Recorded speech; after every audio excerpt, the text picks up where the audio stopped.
Hello student, I hope you all are fine. I am Abdullah sir from KMES English Medium High School and Junior College, and today we are going to start chapter number 6 from 12th standard textbook, that is superposition of waves. If you didn't get the PDF file of your new textbook yet, go to e-Balbharti website and download it from there. Now, in this video, we are going to study the introduction part of this chapter, and the very first thing which is given in your textbook is the section "Can you recall?" And this section includes 8 questions, and the answer of all these questions you have already studied in your previous standard. So let us quickly revise these topics one by one. The very first question which is given in this section is, what is wave motion? So wave motion is nothing but the disturbance traveling through the medium due to the continuous vibration of the particles of the medium, or we can say that wave motion is nothing but the transfer of energy without transfer of particle. So this image illustrates the example of wave in a rope. Now what is happening here? This rope is tied, one end of this rope is tied to a rigid support, and the another end of this rope is held by a person.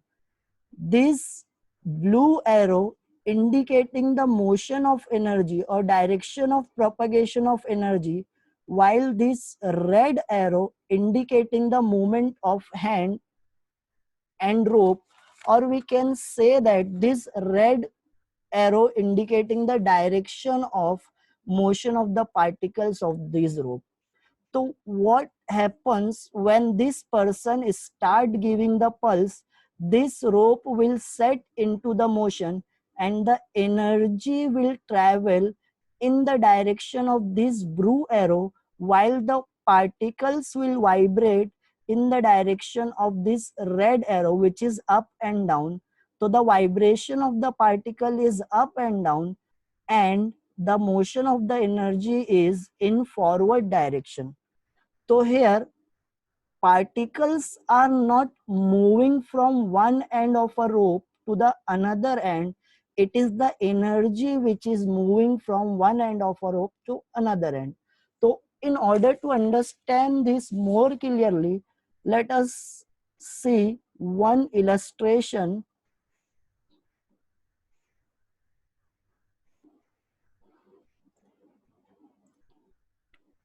This is the illustration of how waves set in a rope. These small red and green spheres, consider them as a particle of the rope. Now these particles are at their mean position. Now see what happens when we will start giving the pulse to this rope. This particle will start oscillating. Now see, the particles are start oscillating, or we can say that the disturbance has been started to travel from left end of a rope to right. So now the disturbance has just crossed the second green particle. Now after some time, the disturbance reaches to third particle.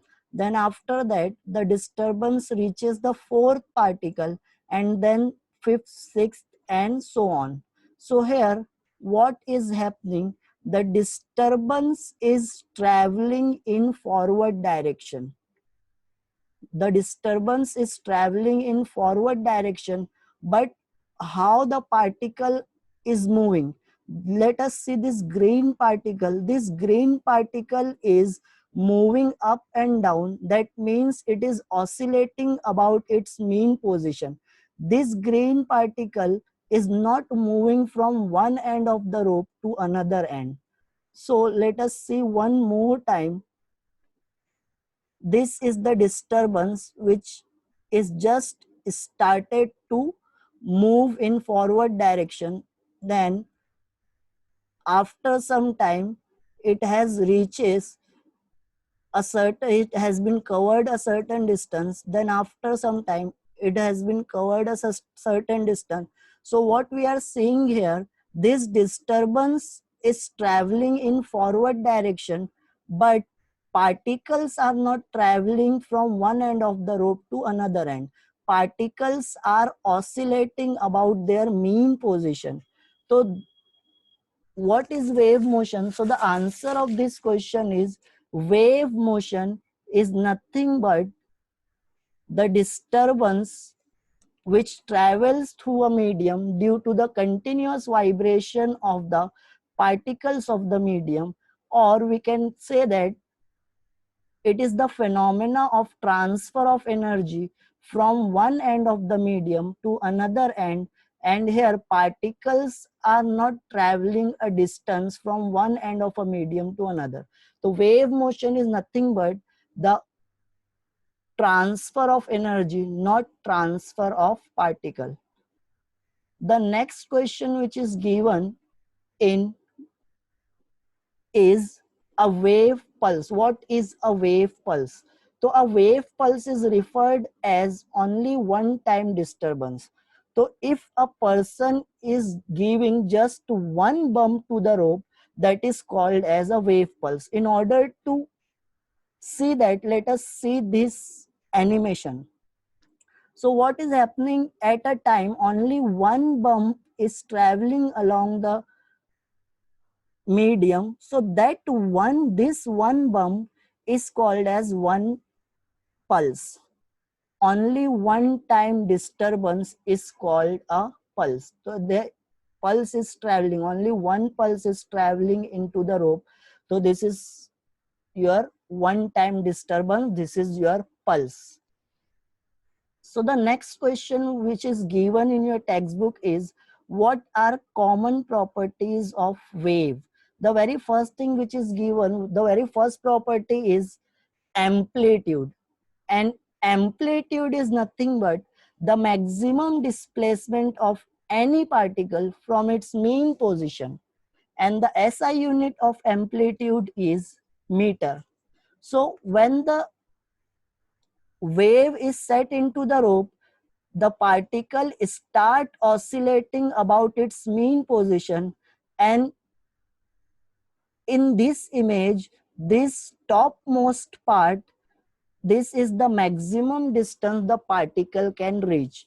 So when you will measure this distance from the mean position of the particle, so this displacement is nothing but amplitude. You can clearly see this when red arrow, the distance which we are measuring, we are going to measure it from mean position to the maximum displacement of a particle, and this maximum displacement is nothing but amplitude. So in order to understand this concept more clearly, let us measure the amplitude. How to measure the amplitude and what is amplitude? Let us see this. So we need a ruler for this, and when we will see, this section is the amplitude of the wave, and you can clearly see that now the amplitude is 1 centimeter. So let us see how to calculate the amplitude. I am going to fix this ruler about its mean position. So this dashed line is the mean position of the particle, and the zero of the ruler is coinciding with the mean position. Now I am going to set another ruler at a distance of 1 centimeter. Now you can clearly see that when the wave is set, all the particles are covering the same distance, and that distance is 1 centimeter. And this distance which we are measuring it from mean position. So all the particles are covering the same distance, and that is 1 centimeter. So we will say that the amplitude is 1 centimeter. Now if you will measure that this amplitude in downward direction, in this part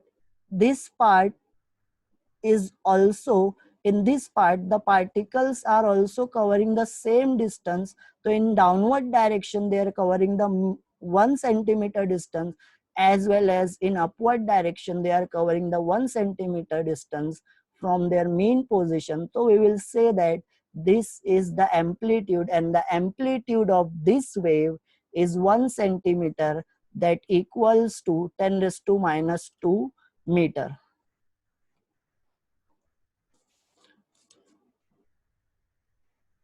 So the next property of a wave is wavelength. So what is wavelength? The distance between two successive crusts or two successive trough is called wavelength of the wave. And wavelength, the SI unit is of wavelength is meter.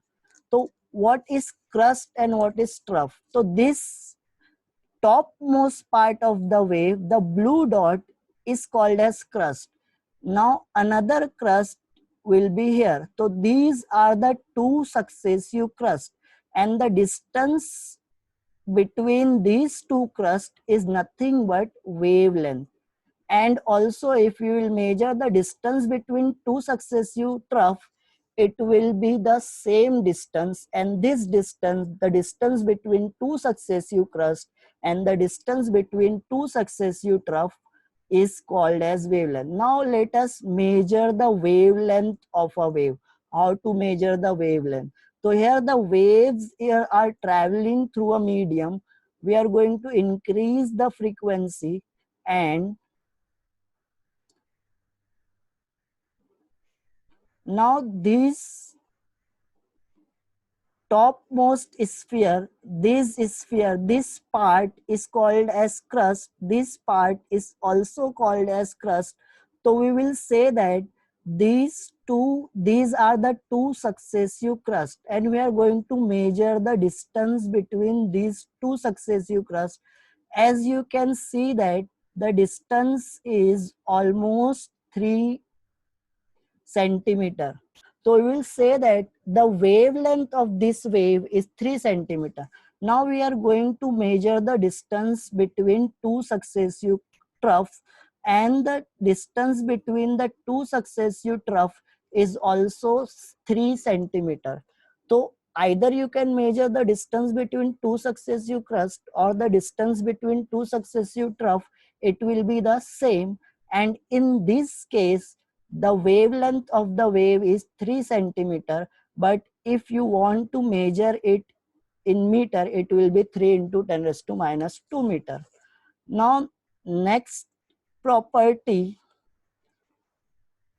of a waves are frequency.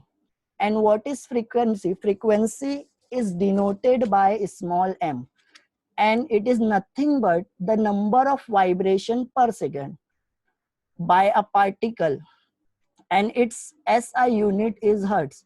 Now suppose this wave takes 1 second to reach from initial point to final point. So if we all know that if particle oscillate one time, one crust and one trough will be produces. So if particle is vibrating one times, one crust and one trough is producing, here are we are going to count the number of crust, and in blue wave case there are total 6 crust and 6 trough. So we can say that the particle has been vibrated 6 times per second. That's why the wave produces 6 crust and 6 trough. So in 1 second, if a particle is vibrating 6 times, so the frequency of this wave is 6 hertz. Now, the frequency of this red wave we are going to calculate. So first we are going to calculate the number of vibration performed by the particle. So we are considering that the wave has taken 1 second to reach from this initial point to the final point. So in 1 second, how many crusts and troughs are produced? So there are 3 crusts and 3 troughs has been produced by this wave. That means particle has been vibrated by 3 times. So particle number of vibration is 3, and that number of vibration is nothing but frequency.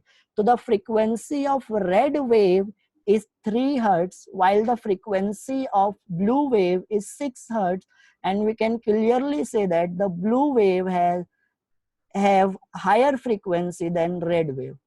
Now next is time period or period. Period is denoted by capital T, and it is nothing but the time taken for any particle to complete one vibration. Now in time period we are going to measure the time. In frequency we have measured the number of vibration, but in time period we are going to measure the time. Time taken by the particle to complete one vibration is called as time period, and the SI unit of time period is second.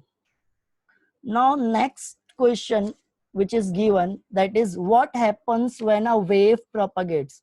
So we all see the very basic terminologies of wave motion. So whenever wave set into the motion, it is the energy which transfer from one end to the another end, not the particle.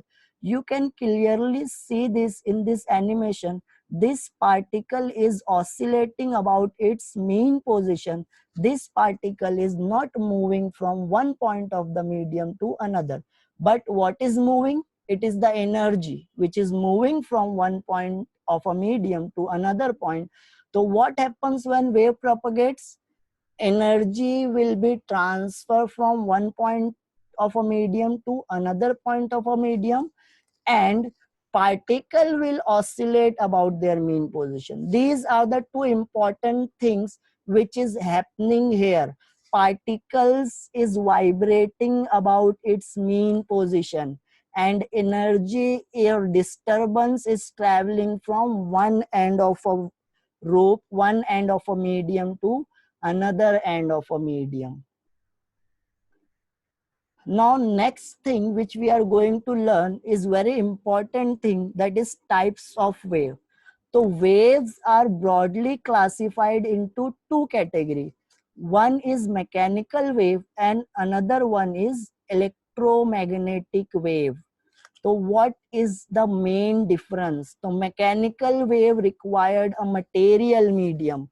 In order to propagate the mechanical wave in a medium from one point of a medium to another point, it requires a particle. If there are no particles, either it should be gaseous medium, the gas particle of the gases should be present, or liquid medium or solid medium, but it requires a particle.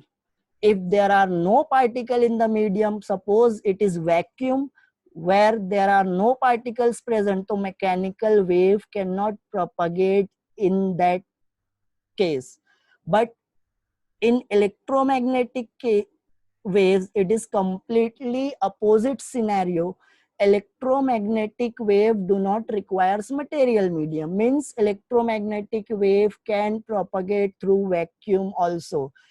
Electromagnetic wave can propagate through liquid medium, solid medium, gaseous medium, as well as it travel through vacuum. But mechanical wave only propagates through gaseous medium, liquid medium, and solid medium. So what is the main difference? The main difference is mechanical wave cannot travel through vacuum, but electromagnetic wave can travel through vacuum only also. Now, in this chapter, we are going to learn all about mechanical wave. We are going to study about mechanical wave. This whole chapter is based on this wave. So we are going to learn about the mechanical wave in details. So mechanical waves are further classified into two categories. One is transverse wave and the another one is longitudinal wave. So what is the difference between transverse wave and longitudinal wave? Both are mechanical wave, right? Both required a material medium. Both cannot travel through the vacuum. So what is the difference? What is the definition of transverse wave? What is the definition of longitudinal wave? We are going to study that in our next slide. So this is longitudinal wave. This is transverse wave. So what is longitudinal wave? Longitudinal waves are those waves in which particles of the medium move parallel to the propagation of wave. For example, sound wave are longitudinal wave, not transverse wave. Here it is given wrong. Sound waves are longitudinal wave, while what is transverse wave? Transverse wave are those wave in which the particles of the medium move perpendicular to the direction. So here the particle will vibrate up and down and the wave will travel in forward direction, like we have seen in one of the animation. The particles are vibrating up and down and wave is propagating in forward direction. So vibration of particle and direction of propagation of wave both are perpendicular. So this is transverse wave. If vibration of particle and direction of propagation of wave both are parallel, this is the example of longitudinal wave. In order to understand this concept more clearly, let us see some videos.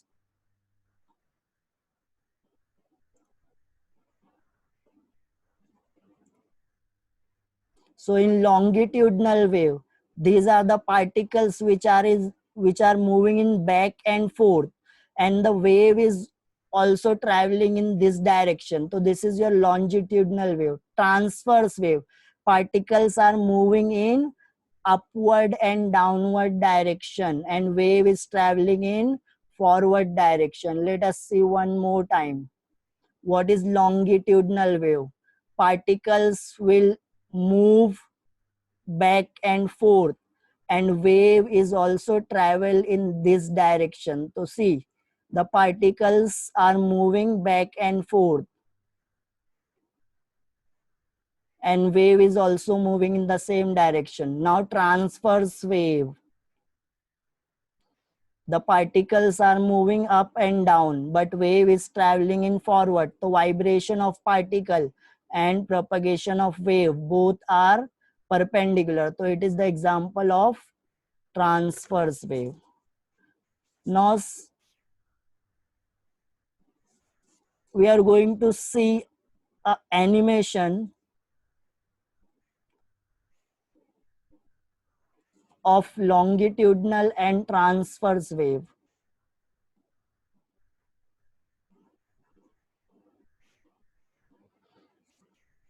So first animation which we are going to see is of transverse wave. Now see, these particles are vibrating about this mean position. See this red one particle. This red particle will vibrate in up and down. This red particle will vibrate it in up and down direction. So particle is vibrating up and down and wave is traveling in forward direction. So this is the example of transverse wave. Now this is also the example of transverse wave in which particle is moving in up and down direction. Now see the motion of this red particle. It is moving up and down. It is moving up and down. So particle is moving up and down and wave is traveling in forward direction. Let us see one more time. Particles are moving in upward and downward direction, but wave is propagating in forward direction. So the direction of wave is forward. The vibration of particles are up and down. So these two are perpendicular. So hence this is your transverse wave. Now see the example of longitudinal wave. See the motion of this red particle. Forth and back, forward and backward. This red particle will move in forward and backward direction.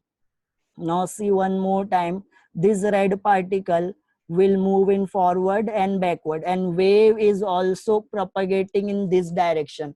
The vibration of particle is parallel to the direction of propagation of wave. This is your longitudinal wave. Let us see one more time. This red particle will move in back and forth, and the wave is also traveling in this direction only. So this is your longitudinal wave.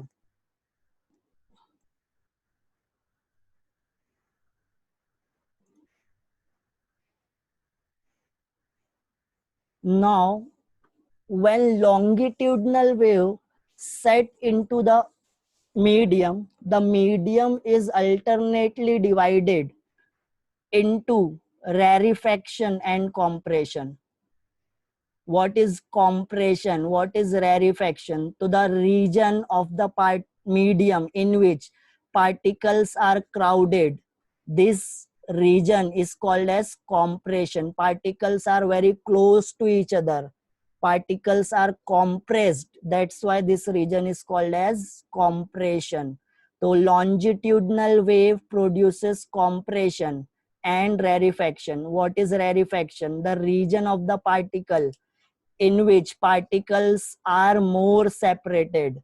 Particles are at maximum distance. Particles are away from each other. Social distancing is very important. That's why we are studying rarefaction. So rarefaction means the particles are separated to one another, and compression means the particles are crowded to one another. And when longitudinal wave produces medium alternately divided into compression and rarefaction. Now when transverse wave set into the medium will alternately divided into crust and trough. Crust and trough. This elevated part is called as crust. This elevated part is called as crust.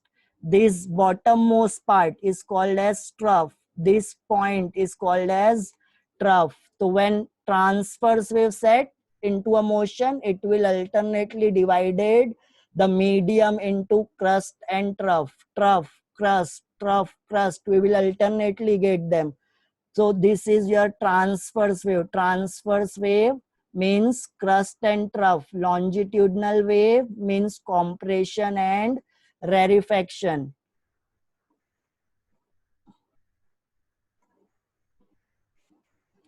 So in this second animation,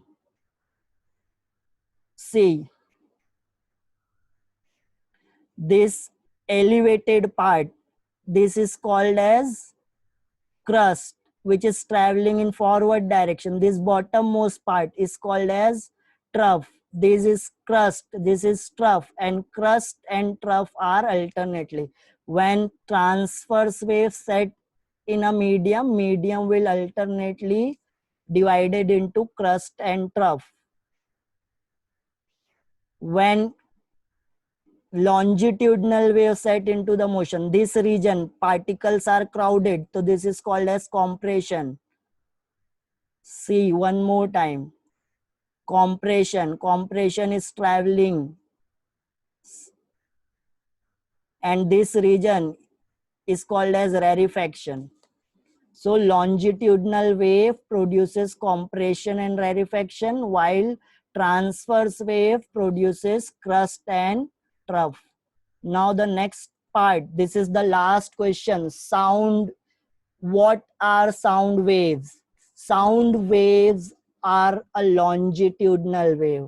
That means it is going to produce compression and rarefaction. And sound wave is a wave of alternate high pressure and low pressure region. So when a speaker produces sound, the air molecules at some region gets crowded. This crowded region is called as compression. The medium at which particles are more separated, this is called as rarefaction. And in compression, when the particles are crowded, the pressure is very high. In rarefaction, when the particles are separated, the pressure is very low. So compression is high pressure region, while rarefaction is low pressure region. So we will say that sound wave is a wave of alternating high pressure, that means compression, and low pressure, that means rarefaction. To alternate high pressure and low pressure regions of air are nothing but sound wave. In order to study, in order to see it more clearly, let us see one more animation. This is the animation of sound wave.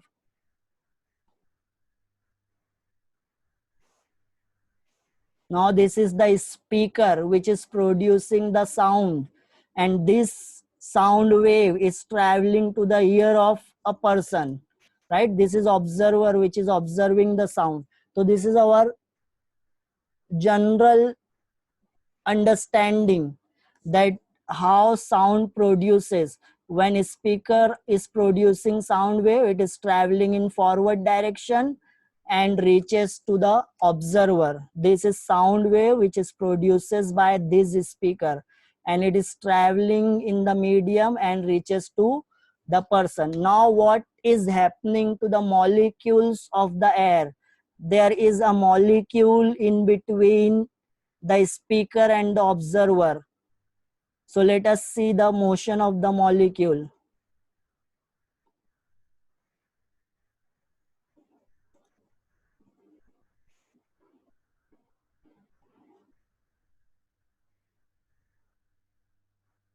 Now see, these blue particles are the molecule. See the motion of this red particle. This is compression. Compression, this is rarefaction. This is how molecules move when a sound produces into a medium. At this point, the red particle is oscillating with maximum amplitude. This region is compression, this region is rarefaction. The crowded region, compression, the separated region, rarefaction. And this compression, then rarefaction, then compression, then rarefaction, then compression. So compression and rarefaction are alternately producing when sound is traveling. So this is nothing but sound wave. Sound wave is the region of high pressure and low pressure region, right? So sound is a longitudinal wave, and the pressure is maximum at compression and the pressure is minimum at rarefaction. So that's it, student. That is the end of our first session. Thank you for watching. Meet you soon.